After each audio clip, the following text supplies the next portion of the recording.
Je me paissais dessus, l'ex-footballeur Bruce Dombolo, prisonnier, sans détour sur son passé. On le sait, dans le football, il y a beaucoup d'appelés, mais peu d'élus et arriver à une carrière professionnelle peut parfois ressembler à un long chemin de croix. C'est un peu ce qui est arrivé à Bruce Dombolo, qui a bien cru à un moment qu'il pourrait faire carrière. Quand à 13 ans, l'ancien entraîneur de l'OM, Roland Courbis, le remarque. Ma mère a dit, prenez-le. Il faut qu'il quitte la cité, raconte-t-il dans une interview accordée aux Parisiens dans laquelle il évoque son passé sportif.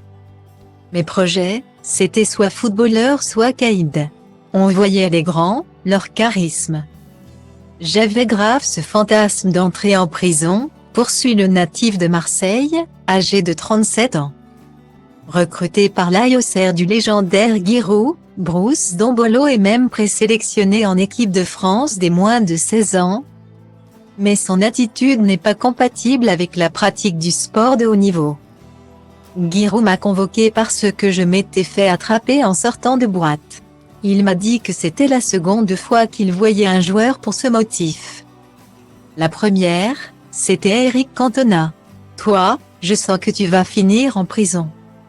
Je m'en souviens encore, poursuit celui qui est à l'affiche de Sage Homme, avec Karine Viard, au cinéma actuellement.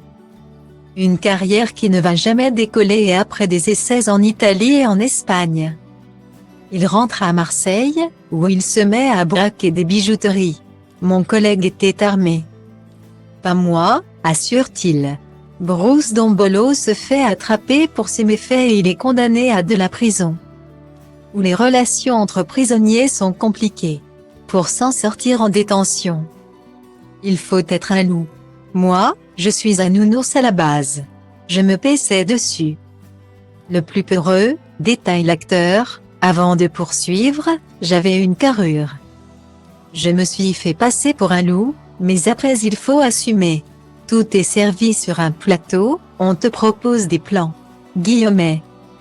Après les années de galère, la délinquance et la prison, Bruce Dombolo se fait remarquer dans l'émission Le Grand Oral.